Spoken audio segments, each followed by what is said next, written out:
Coming in at number 5, we have the sinister story of Clara, Germana, Cele. In 1906, Clara was a student at St. Michael's Mission in South Africa. She was reportedly an orphan of African origin, but had been baptized as an infant, and at just 16 years old, Clara made a pact with Satan. She later went on to reveal what she'd done to the overseeing priest, Father Horner Erasmus, but in an account written by a nun, it was already too late. Clara was reported to be able to speak in languages that she had no previous knowledge of. Witnesses reported that she could speak and understand Polish, German, French, and any other language that they could throw at her. It was also reported that she had become clairvoyant, revealing many of her neighbours' most intimate of secrets. On top of this, she had seemed to have gained an extraordinary strength and a violent temper. She threw nuns around the room as if they were dolls, and it was reported that her screams resembled a savage beast, with one nun reporting that they sounded like a hellish choir. Well, the priest soon stepped in, and Father Erasmus performed an exorcism on Clara. It lasted an incredible 2 days, and at the pinnacle of the ritual, Clara was reported to knock the Bible from the priest's hand and attempt to choke him with his own shawl. Next up at number 4, we have the bizarre story of Ronald Doe. Now, people claim that the story of Ronald Doe is the true inspiration for the classic horror film The Exorcist. The story begins in the late 1940s. Ronald, who was 13 years old at the time, was traumatized by the loss of his beloved aunt, Harriet. His aunt was a spiritualist who had a fascination with the occult, and she taught him many things, including how to properly use a Ouija board. You know where this is going, right? Hoping to contact his recently dead aunt, Ronald set about using the Ouija board to make contact with her. Well, someone else picked up the call. In early 1949, Ronald began to experience strange things. Scratching sounds coming from around the house, water dripping out of the walls, and then he witnessed his mattress flip over by itself. Scratches began to appear on the boy's body with the letter X, which led priests to believe that he'd been possessed by 10 demons.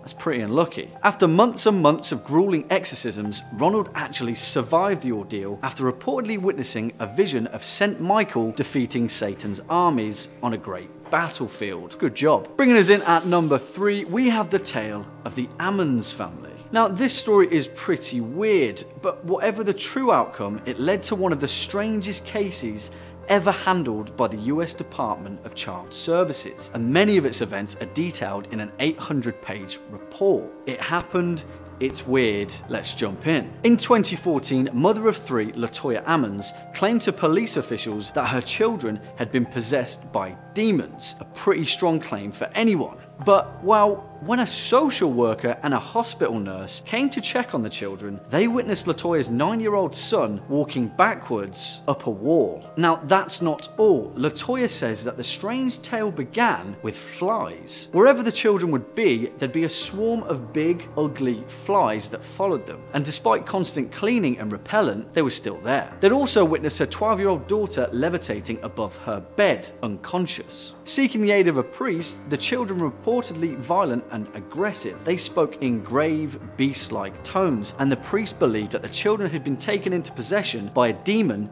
named Beelzebub, Lord of the Flies. The police officer who had led the case publicly stated that it was the strangest, most unexplainable thing that he'd ever seen. No kidding. Next up at number 2, we have the story of Arne Ecklund. Now, this insane story of demonic possession reportedly lasted over several decades and followed Anna through her teenage years and most of her adult life. Born in 1882 in the United States Midwest, Anna had exhibited demonic possession symptoms since the age of 14. Raised in a Catholic household, Anna began to show strange signs during her adolescent years. She developed a disgust for holy objects, and it was also reported that she had a physical inability to enter a church. It is thought by the time Anna was 26, she was fully possessed by at least 7 demons. During a 23-day-long exorcism, dozens of people witnessed Anna do some pretty insane stuff. While she was unconscious, strange voices would talk in unknown languages. She would often vomit tobacco leaves and foreign spices, and she would verbally assault the people present with sins that they had committed in their childhood. It is believed that Anna's first brush with the demonic arts came from her aunt Mina, who was a reputed local witch,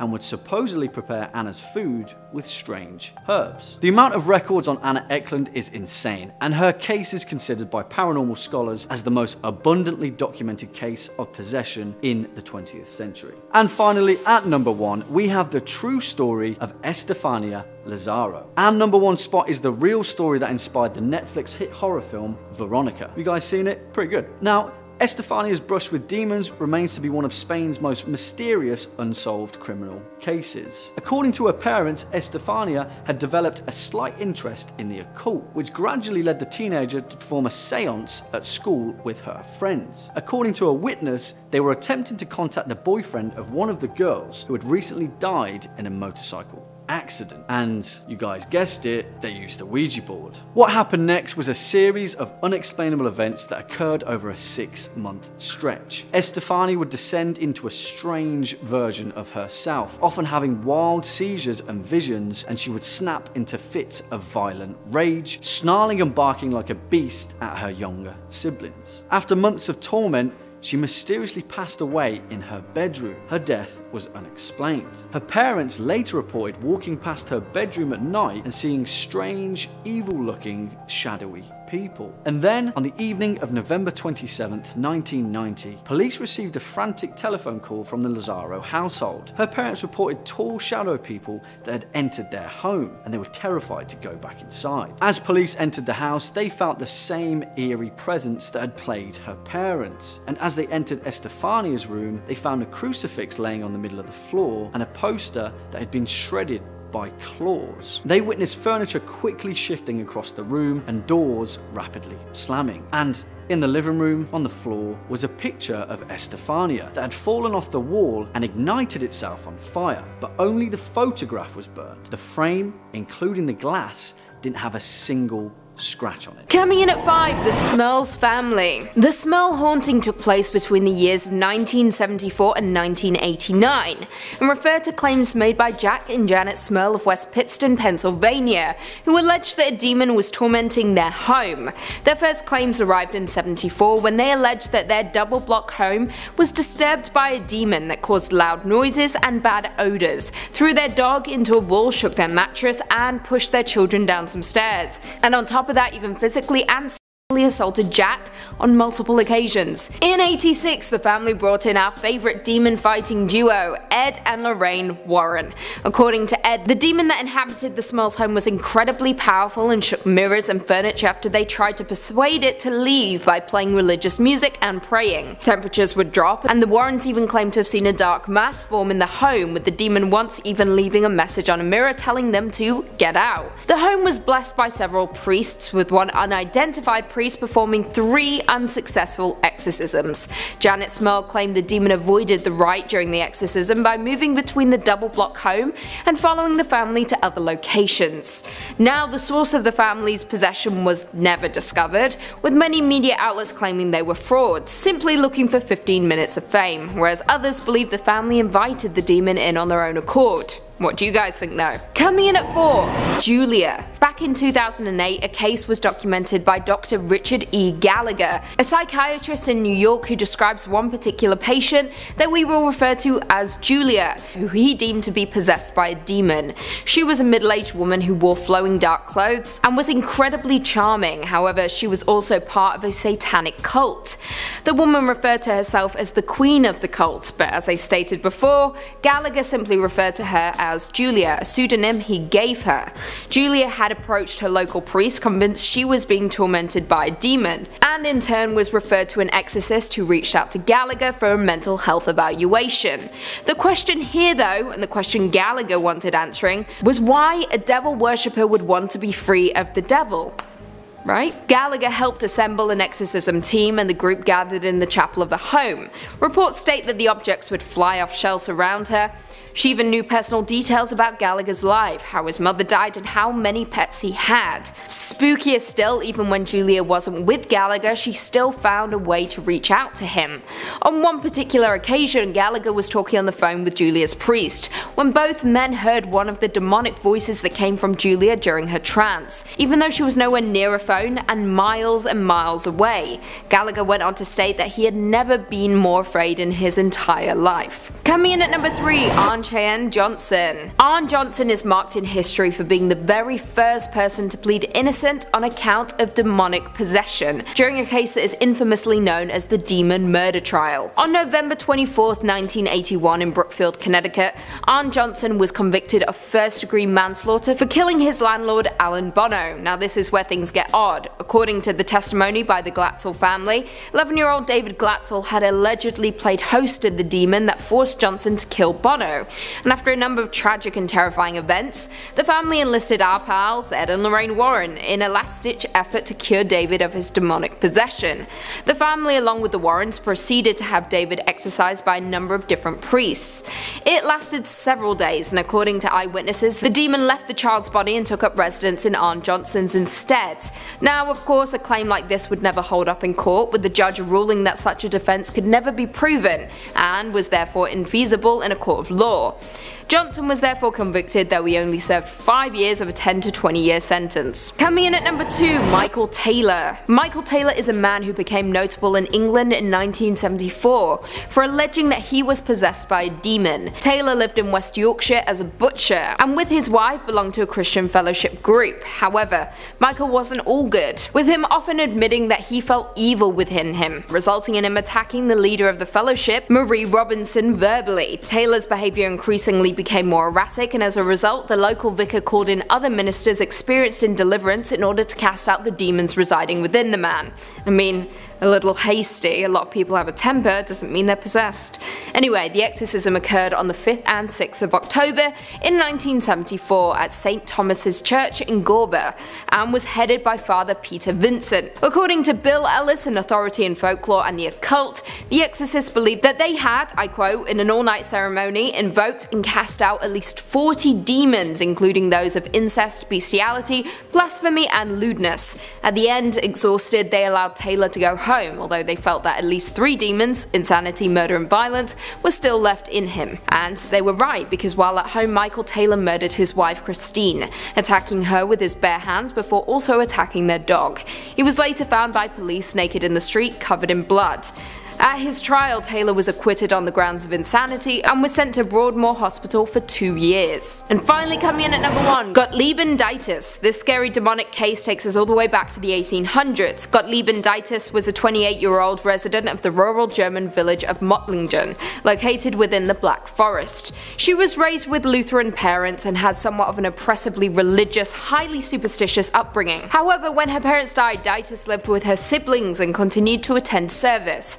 But it was the people living nearby the Dittus home that began to notice strange noises emanating from the home during the dark hours of the night, noises which sounded violent in nature. Of course, many people suspected abuse was going on inside the house, so people decided to investigate. According to reports, they saw things that they couldn't explain. Furniture moving on its own accord, strange thuds, scrapes, and bangs that seemed to be coming from inside the walls, leading them to believe that something paranormal was occurring within the home. Dittus began to claim that at night she was being visited by the apparition of a woman holding a baby in her arms, and she was prone to having sudden blackouts, on one occasion going into an unresponsive trance-like state for an entire day, before snapping out of it with no memory of what happened. Gotliebin was ultimately sent away to live with her cousin, and of course the hauntings followed her to the new home, leaving the other siblings in peace. A reverend was called in, who determined that she was in fact possessed by a demon, after witnessing evidence such as fits, speaking in tongues, and intense bouts of cursing and profanity. Gotliebin even claimed that when she was younger, evil spirits had tried to kidnap her, but were driven away by the power of her mother's protective prayers. The Reverend began the ritual of exorcism, which caused an escalation in the strange phenomena surrounding the girl. She became more violent, needing to be restrained at all times. She even exhibited horrifying vomiting, which included glass nails and blood. The exhausting exorcism dragged on for 2 years, with the Reverend ultimately coming out on top, and with Gotliebin supposedly stating, "Jesus is victor." Coming in at number 5, we've got Aaron Leighton. Authors tend to be a reclusive sort. So many tales exist detailing a storyteller's retreat to the wilderness to find peace so that they can pen their next great work. Someday, that'll be me, and you'll never hear from me again. But until then, I'll just look at others and their foolhardy demon dealings. See, being alone in the woods tends to also inspire people to look deep within and find out what they truly desire. Without the distractions of modern life, other people, and a strong Wi-Fi connection, folks have to face down plenty of hard truths. If these truths are difficult enough, or if their dreams are big enough, they might be tempted to strike up a deal with the demon. I'm not sure if Arne Leighton had actually done this or not, but his children's book seems to imply that he's an expert in this field. He wrote a book called A Children's Book of Demons, and inside are a bunch of fun and funky illustrations detailing demons the world over. Accompanying these illustrations is plenty of prose, encouraging children to be creative while dealing with their problems. It's kind of an edgy concept for a kid's book, but nothing too insane. However, it got lots of attention upon being published, drawing the ire of exorcists, religious leaders, and uptight parents everywhere. The book encourages readers to imagine demons, draw sigils, and attempt to use these strategies to assist them in their daily life, like a kid's Bible storybook, but more in line with Satanism. Most would look on and get a good chuckle out of this, but the previously mentioned folks condemned the tome, claiming that it would imbue the children with evil energies and ruin their lives. This leads me to assume two things. 1. Arne Leighton knows enough about demons and Satanism to write a book that will offend people, and in his studies might have summoned one or two.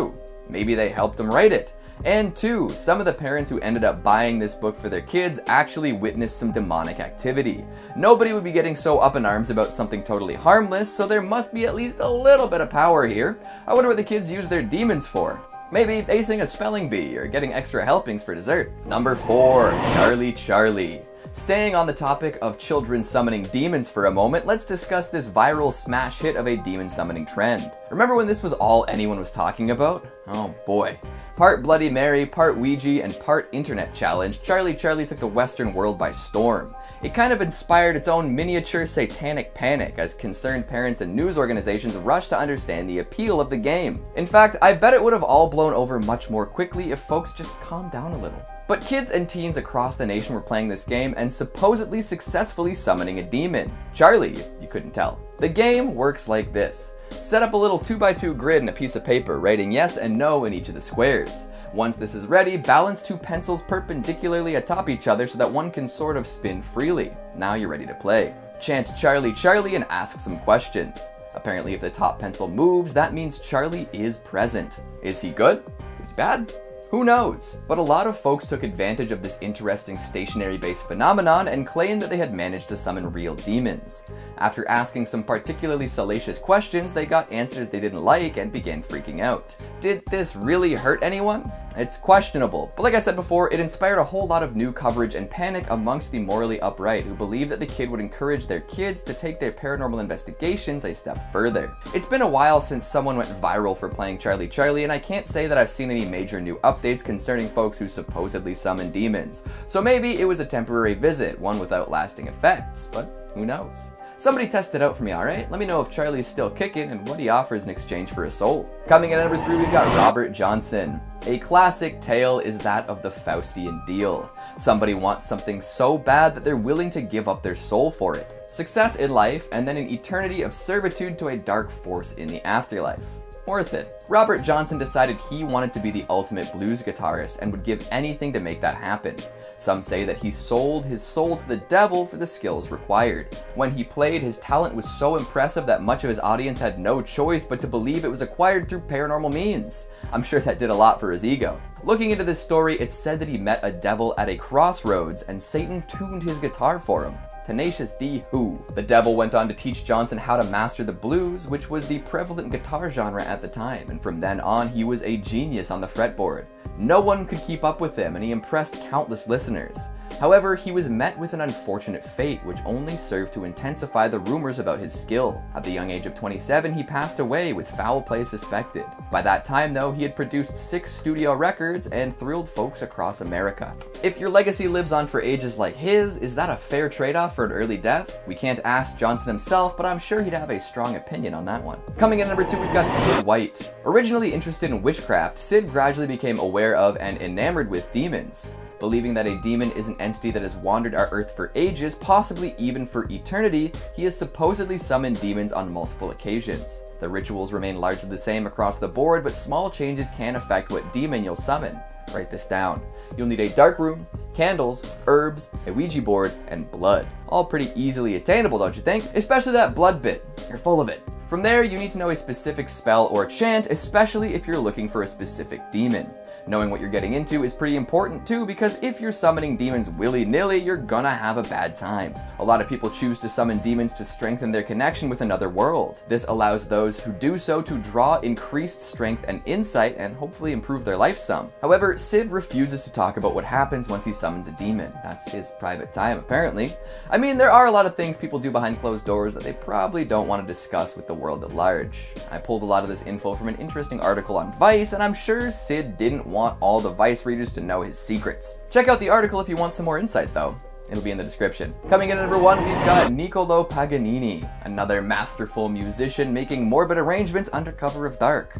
Paganni was well known for being able to do things no other musicians could even dream of. As a child, he was a wunderkind, quickly picking up and becoming proficient in all sorts of different musical instruments. Being a child prodigy comes with a lot of pressure though, I'm sure. By the time he was a teenager, he was an alcoholic. However, he managed to overcome this, and in his early 20s, he became a well-regarded star, composing complicated and popular pieces of music and performing all over Europe. Some of the stuff he composed, nobody else could even attempt to play for years. He could play 3 octaves across 4 strings in one hand on the violin, and won a Stradivarius for sight reading a supposedly impossible piece. One of his most famous compositions was called Witch's Dance, which raised even more eyebrows. So maybe in his darkest hours of alcoholism, he reached out to a higher or lower power and asked for power beyond his wildest dreams.